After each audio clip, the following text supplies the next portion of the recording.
Hello and welcome to the 2022 Marin County Point-in-Time Count Training. Thank you for joining us in this important effort to improve understanding of homelessness in your county. The count will be conducted in two primary phases, separating the count and survey efforts. This training is focused on the count portion, and the survey training will be conducted at a later date. We will share additional details regarding the purpose and methodology as this training continues. In this training, we will cover the following: the purpose of the point-in-time count, the definition of homelessness used for the count, how to conduct the count, and reminders and next steps. There are several reasons why a point-in-time count is conducted. The U.S. Department of Housing and Urban Development, or HUD, requires communities that receive federal funding for homeless services to conduct a point-in-time or PIT count of all persons experiencing homelessness during the last 10 days of January. This year, HUD has allowed all communities in the Bay Area to reschedule to February while the COVID surge declines. Counts of people who are unsheltered, meaning living outdoors, in vehicles, tents, or other similar locations neither intended or fit for human habitation, are currently required every other year. In addition to meeting federal requirements, the point-in-time count provides valuable data for community understanding of homelessness. Data on the extent, prevalence, and reasons for homelessness is also invaluable for local planning efforts and community understanding. This figure shows the different components that the count includes to make sure all people experiencing homelessness are represented in the count. You will be participating in the general street count, which is highlighted in the middle box on this slide. The general street count is a visual count of people who are currently unsheltered and will take place during the early morning hours on the day of the count, before people begin moving through their day and before people staying in shelters leave the facility. Timing and coordination are important to avoid duplication, so areas surrounding shelter locations should be counted first. Route timing is important and should be considered in pre-planning efforts. Rural regions and non-shelter areas may also be subject to special arrangements. We will discuss how your team should prioritize counting locations within your assigned count area, such as shelters, later in this presentation. The other components include the shelter count, the youth count, and the survey. The shelter count collects information on the number of people staying in shelter programs across the county. The youth count focuses on counting unaccompanied young people under the age of 25 and is typically done around 3 p.m. to 7 p.m. This is not available for general community participation at this time. Finally, the survey component is typically conducted in conjunction with the general street count. Surveys are conducted with a representative sample of people experiencing homelessness across the county and provide us with a more detailed understanding of the homeless experience and the diversity of the population and its characteristics throughout the region, including information on veterans, families with children, and people experiencing long-term homelessness. There are many changes to the methodology in order for us to conduct a PIT count in the midst of a pandemic.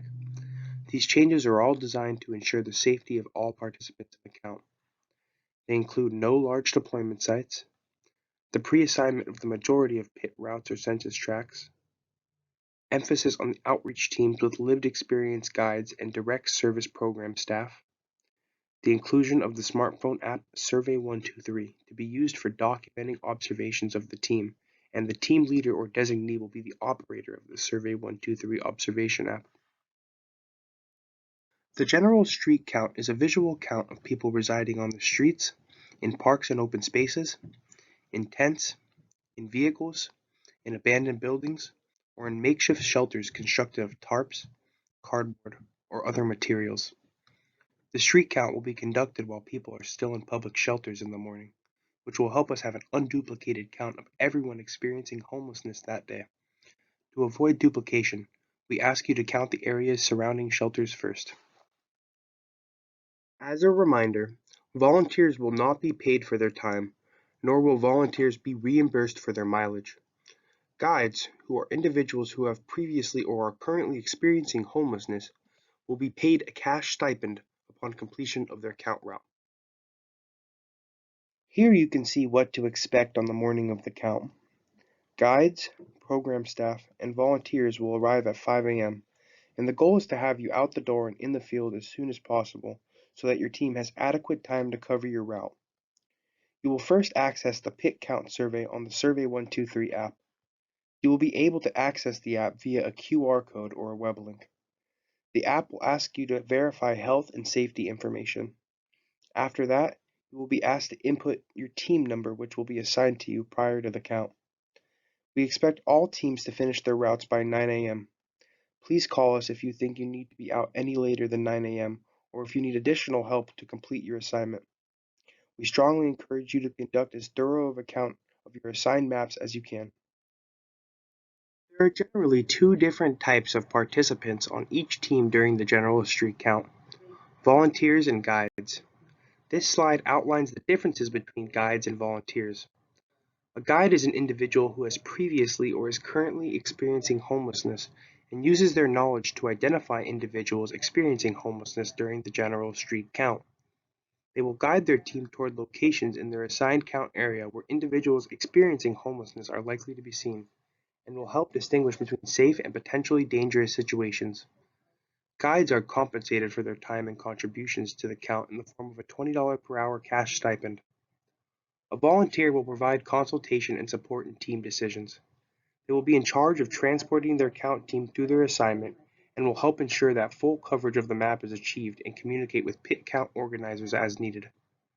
Please note that the volunteers are not paid for their participation in the count, nor do they receive gas or mileage reimbursement. Teams should note that because we are covering the entire geography of your county, there may be instances where the guide is not personally knowledgeable about the specific route the team is covering. However, guides are still able to draw on their first-hand experience of homelessness to help identify potential locations or persons based on previous experiences and signs in the environment. If a team is confused on whether or not a person should be included in the count, we ask them to collaborate within their team to make an informed decision. All team members are in charge of ensuring the methodology is being followed, and should designate one team member to be in charge of marking the tally sheet and one team member responsible for tracking the team's coverage of their count area. The next set of slides will outline how to use the data collection forms that you will use on the morning of the count. Each team will be assigned to specific routes and given maps of those routes. Your maps will be emailed to you and a link to a Google smartphone version will be sent as well. If there are issues printing the map, please email or contact alex@appliedsurveyresearch.org or call us at 877-728-4545 to make arrangements to get a hard copy map locally. Your route will be outlined. Please stay within the tracked border. Often, the boundary of your route is a street. If the borderline is a street, count the people on the inside of the street, or the side of the street that connects with the rest of your route. If there is someone moving back and forth across the street, you should count them. Please cover all areas. The count persons are persons who are experiencing homelessness or living in a place not meant for human habitation. This includes tents, vehicles, parks, sidewalks, etc. Be sure to drive or walk down every street. Count on both sides of the street unless it's a route border. Look for open areas. You may need to get out and walk. You decide the route you take. That route may depend on traffic or where shelters are. Be sure to cover areas around shelters first. It is a good idea to put an X on streets and areas once you've covered them, so you don't count them twice. If you are assigned to two contiguous maps, be sure to outline a route that will easily take you from one map to the other. When you first open the app, you will verify that you and all your teammates are fully vaccinated against COVID-19 by selecting Yes. If you have any questions about this, please call 877-728-4545. After that, you will then move on to the next screen by using the arrow button located in the bottom right corner of the survey. In the next screen, you are required to enter in your team number, which will be assigned to you within 72 hours of the count via email.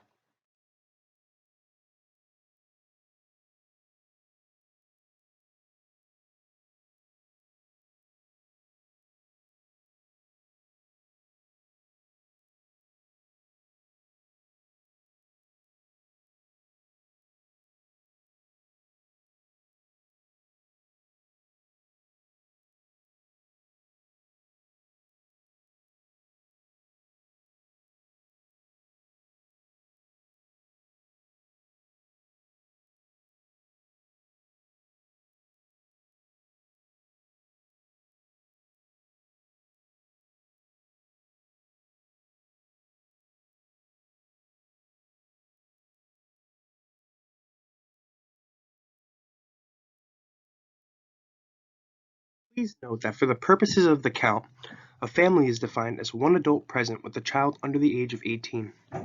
In the next example, you observed a family of 3 that included 2 adults over the age of 25 and 1 child under the age of 18 on the street. You start by filling in the bubble that says confirmed under confirmed or suspected. Next, you would bubble in family under individual or family. Under dwelling or vehicle type, you would bubble in outdoors. Under is this sighting part of an encampment, you would bubble in no. Under how many total family members, you would press the plus button 3 times to indicate that there are 3 total family members. Under age and gender of each family member, you would start with the first person and bubble in their age and gender. After bubbling in the first person, below the section age, there is a forward pointing arrow with a 1 out of 3 to the left of it. You would press this arrow and again bubble in the gender and age of the next person. After bubbling in the second person, you would press the forward arrow again to move on to the third person.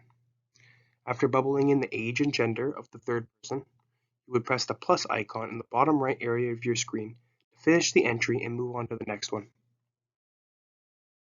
Listed here are some ways to identify vehicles that are housing individuals. We want to maintain a respectful distance, so please do not walk up and look inside the vehicle, knock on the vehicle doors or windows, or shine flashlights into the vehicle.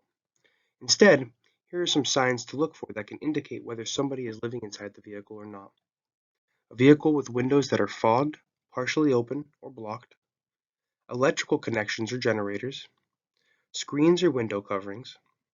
Items inside and outside of the vehicle, including household items, bags, clothing, etc. Sounds of music or talking coming from inside the vehicle, or that the vehicle is in a known, safe parking location, which may be designated on your map. If you find a car, RV, or van that looks inhabited based on the signs detailed on the previous slide, but you cannot determine how many persons are residing in the vehicle, you start by pressing Suspected under Confirmed or Suspected.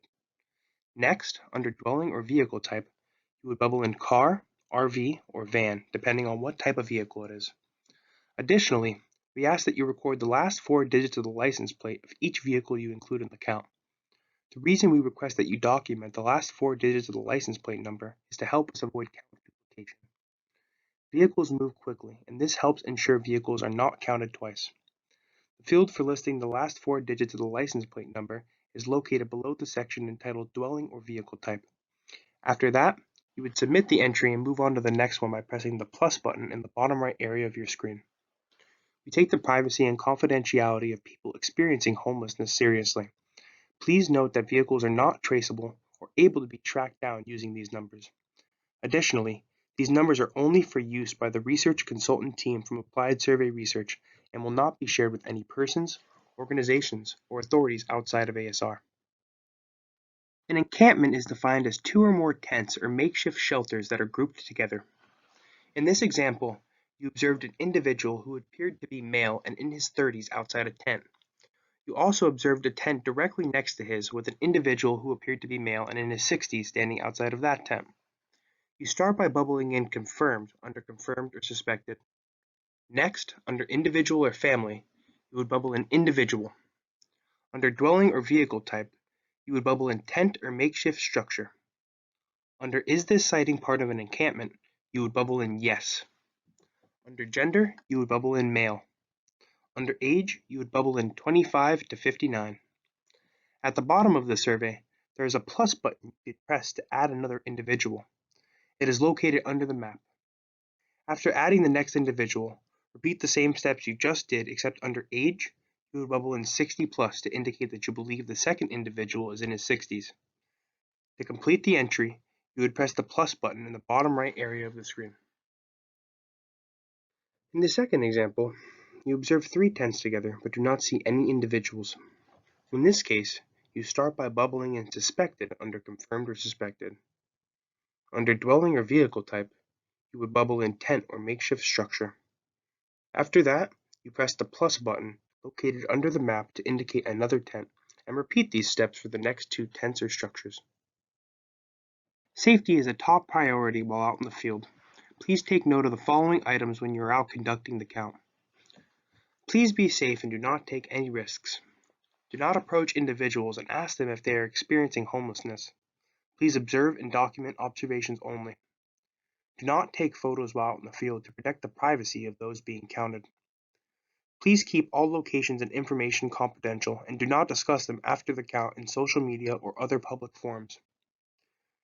Stay with your teammates, be respectful of those you are counting, and if you have any problems or questions, call your deployment captain. Once again, safety comes first for all count participants. If an area seems too unsafe to cover, do not enter it. Mark the area on your map to show your deployment center captain when you are completed with the count. Some of these areas will have special teams to cover them. If you have a true emergency, please call 911 and then notify your deployment center captain when appropriate.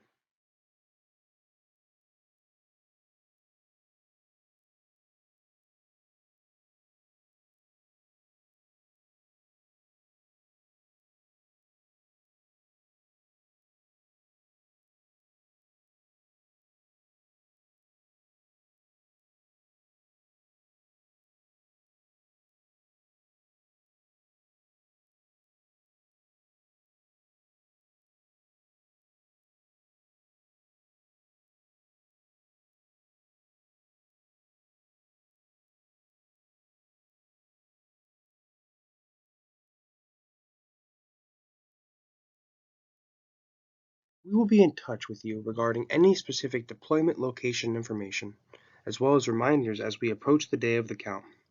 Please feel free to contact us at the listed email or phone number with any questions. Thank you in advance for your participation in the 2022 Marin County Point-in-Time Count.